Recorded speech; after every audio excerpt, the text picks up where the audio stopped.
Hello, everyone. Welcome back. This week, in this episode, and in the upcoming episodes, I'm going to be going into more depth in regards to the ethics. So, I'm going to be starting here with the ethical treatment of human subjects in research. In regards to the protection of the human person, there are a number of documents that are significantly important, and these are aspects that you should all be aware of, irrespective of your field, irrespective of what you do. And the reason for this is because they literally impact all aspects of our life. These are the Hippocratic Oath, the Nuremberg Code, the Helsinki Declaration, the Belmont Report, and the Code of Federal Regulations.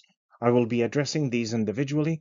In the meantime, I have given you links if you wish to follow them up yourself and do more research on them yourself. We'll start off with the Hippocratic Oath. This was composed more than 2,400 years ago.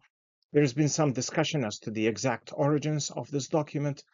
However, irrespective of its exact origins, it addresses a lot of important aspects that are relevant to the medical and research practice, including the aspects of justice, confidentiality, and accountability. Some of these aspects I'll cover further later on. Important within this document is an aspect where it says, I will keep them, meaning the subjects, the patients, from harm and injustice. I will neither give a deadly drug to anybody who asked for it, nor will I make a suggestion to this effect. Similarly, I will not give to a woman an abortive remedy. Now, I don't think it would take much thinking in order to recognize that these are being violated in today's world of medicine, where we have physician-assisted suicide, where we have doctors prescribing abortifacients. So everything that I address here is something that you're going to need to be thinking about more broadly than just its application in terms of research and medicine.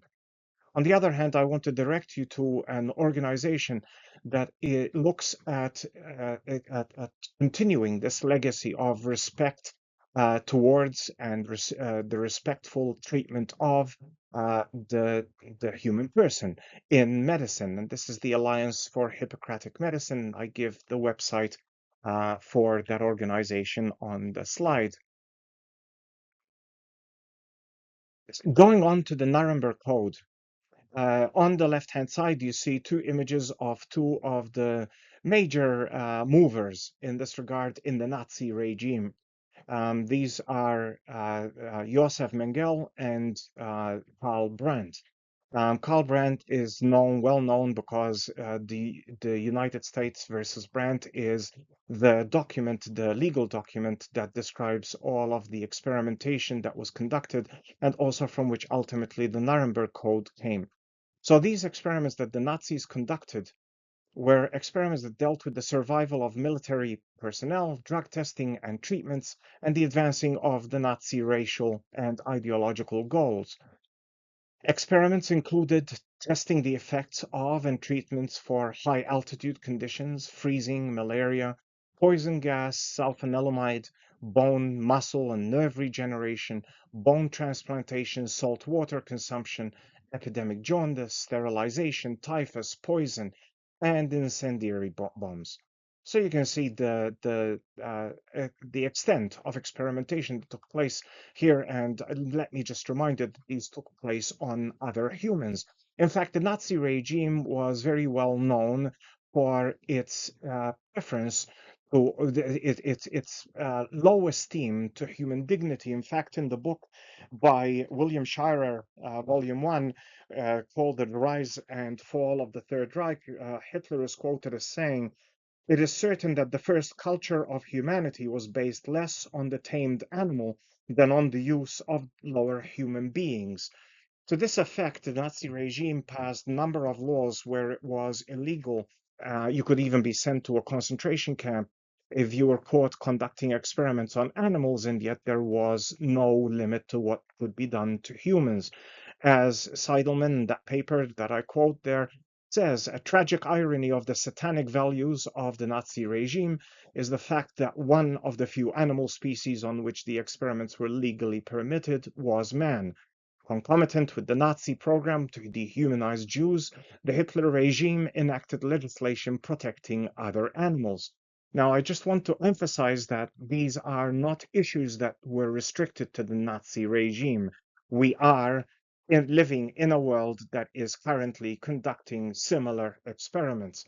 The Nuremberg Code came out of a desire to set up ways of actually protecting people in terms of from being abused in experiments. Let's have a look a bit more detailed at the Nuremberg Code. It talks about the voluntary consent of the human person, of the human subject, is absolutely essential.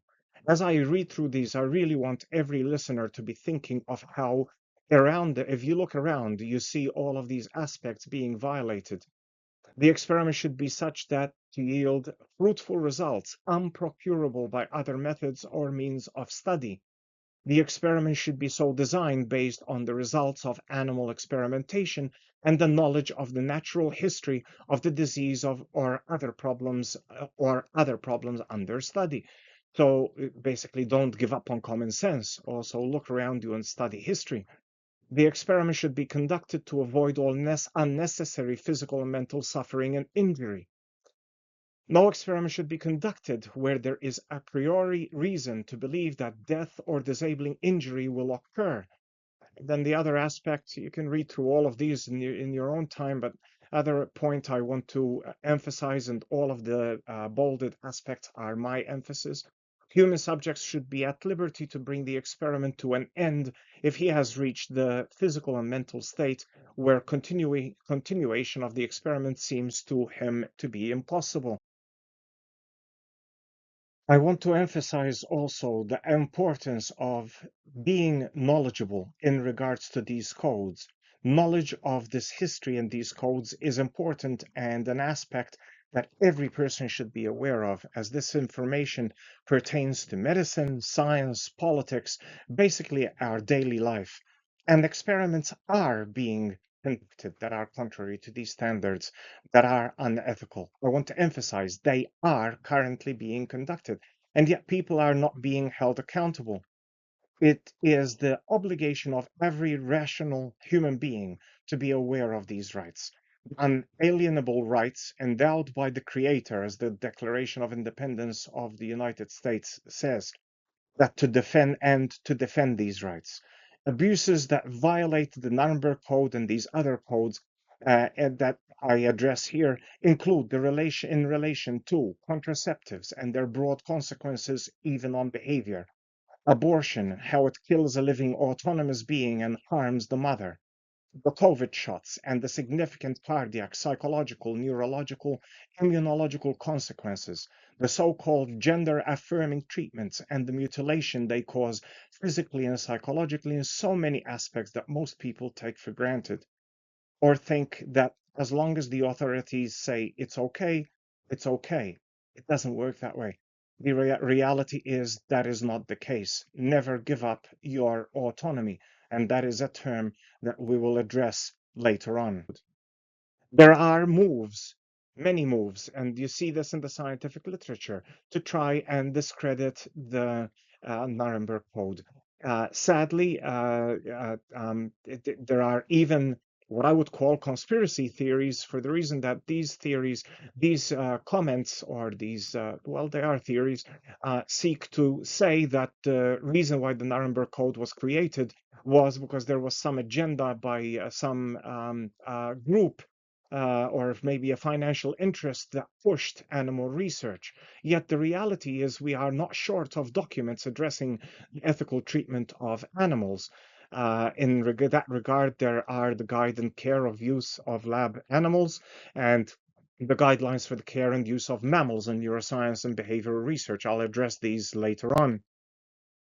I'm stopping here for today. So we addressed the Nuremberg Code and we addressed this Hippocratic Oath.